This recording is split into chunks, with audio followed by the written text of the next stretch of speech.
taking a head coach opportunity? I feel like it's a little bit different of a situation because Cliff Kingsbury has had head coaching experiences, right? And say what you want about how it went with the Arizona Cardinals. I'm sure Cliff is very pointed about what he expects from the next situation and learning from those mistakes. He has a quarterback that we all can agree is the future of the NFL. And not only that, he operates the offense that Cliff wants at a very high level.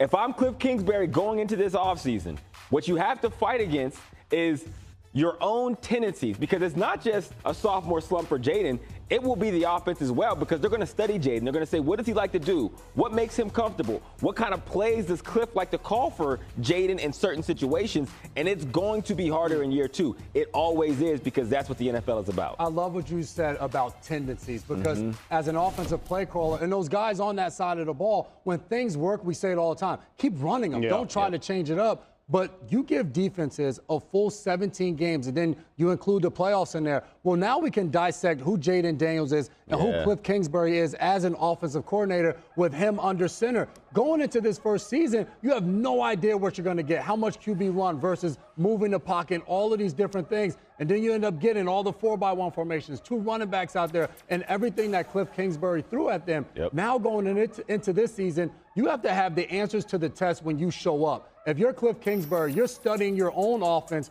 all offseason and say, hey, what are defense going to do? What things worked against us that we can prepare and get ready for going into the season and having those answers for Jayden Daniels? Daniels and company got Washington to its first conference championship appearance since 1991. Let's go to a franchise that just says, hey, every single year we'll meet you there in the conference championship, and that is the Chiefs. And that defense has been fantastic during this run. They continue to get better under Steve Spagnuolo. He's been in his bag when we talk about big moments and blitzing at the right time. That will certainly play a role in New Orleans against the Eagles defense. The KCD locked up the AFC Championship behind that exotic DB blitz on that Bills 4th and 5 after the 2-minute warning. It's a big part of what the Chiefs do, as Spags has dialed up D-back blitzes at the second highest rate in the NFL this season, with both the most sacks and QB pressures on those plays. That includes 11 quarterback pressures this postseason using a DB in the pass rush, and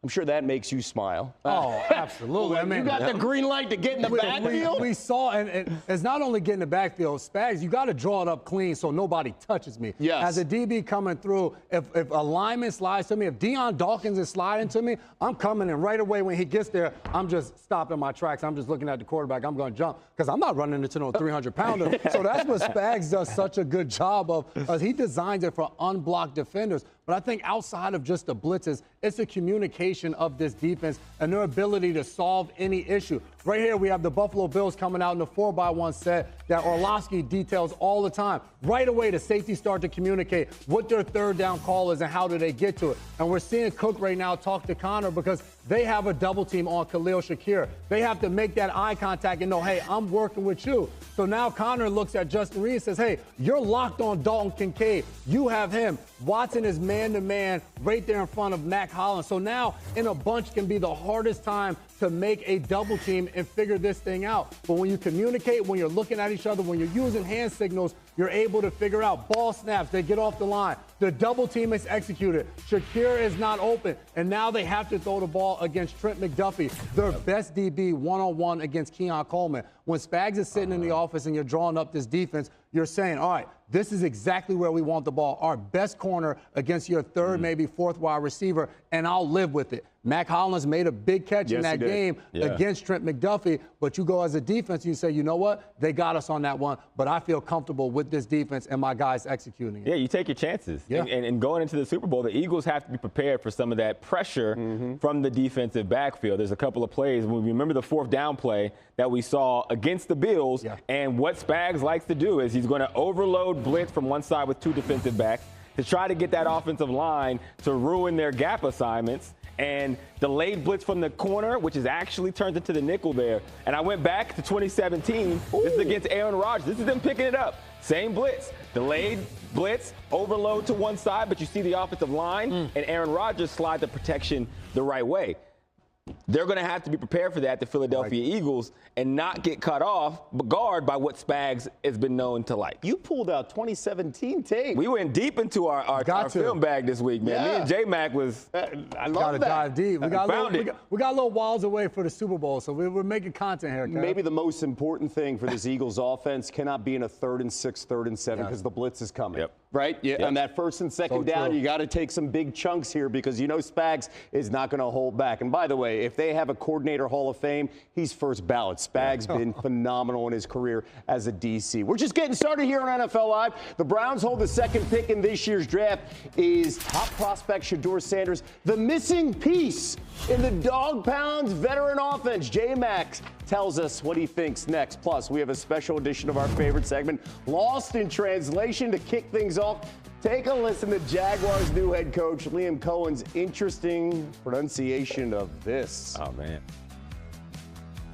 Duval. You want to help him out. That's not how you got. That's not how you do it. You want to Duval. Maybe if right he wins, man. it'll change. It will change. Duval. Yeah. He just got there. Time to read and react to some of the biggest storylines around the league. Steelers president Art Rooney spoke on Monday during his end-of-season news conference. Talked about wide receiver George Pickens saying, quote, George is a very talented player who has room to grow, and we'd like to see him grow, and hopefully he realizes the potential that he has, but there's definitely room for growth there. Hawk, your reaction to that? I think it's spot on. I think George Pickens has #1 ability, but he needs to get to a level where he has #1 skill. And not just skill on the field. I'm talking about maturity in the way that he approaches the game. Is he a guy that can affect the game whether he's getting the ball or not getting the ball? Is he a guy that on any given play can line up and no matter who knows that the ball is coming to him, he can win? And that means making sure you're clearing out when the play calls for it. It makes defenses look at you and say, okay, we have to defend this guy a certain way, and we never know when the ball is coming away. You know, and that's leadership. That takes time.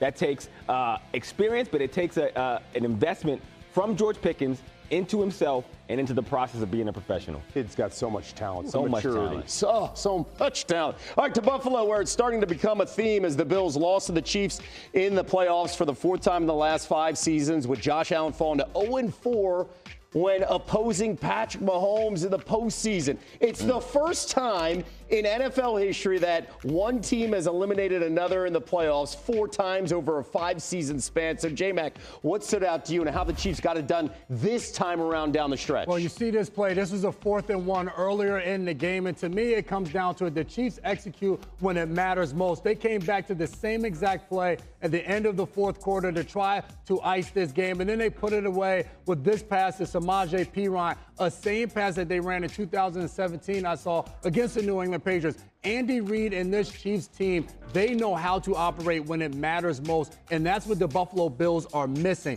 Not only the 4th down play where they don't get the protection set the right way, they're not able to execute the play, but multiple times throughout that game when it comes to the crucial moments, it's the Chiefs that always come out on top. The Bills are right there talent-wise. You want to win a championship, you have to have championship-level execution when it matters most, guys. It's like the Patriots that we saw during their dynasty. It's now the Chiefs way that we're seeing in Kansas City. To Cleveland, where the Browns hold the 2nd overall pick in April.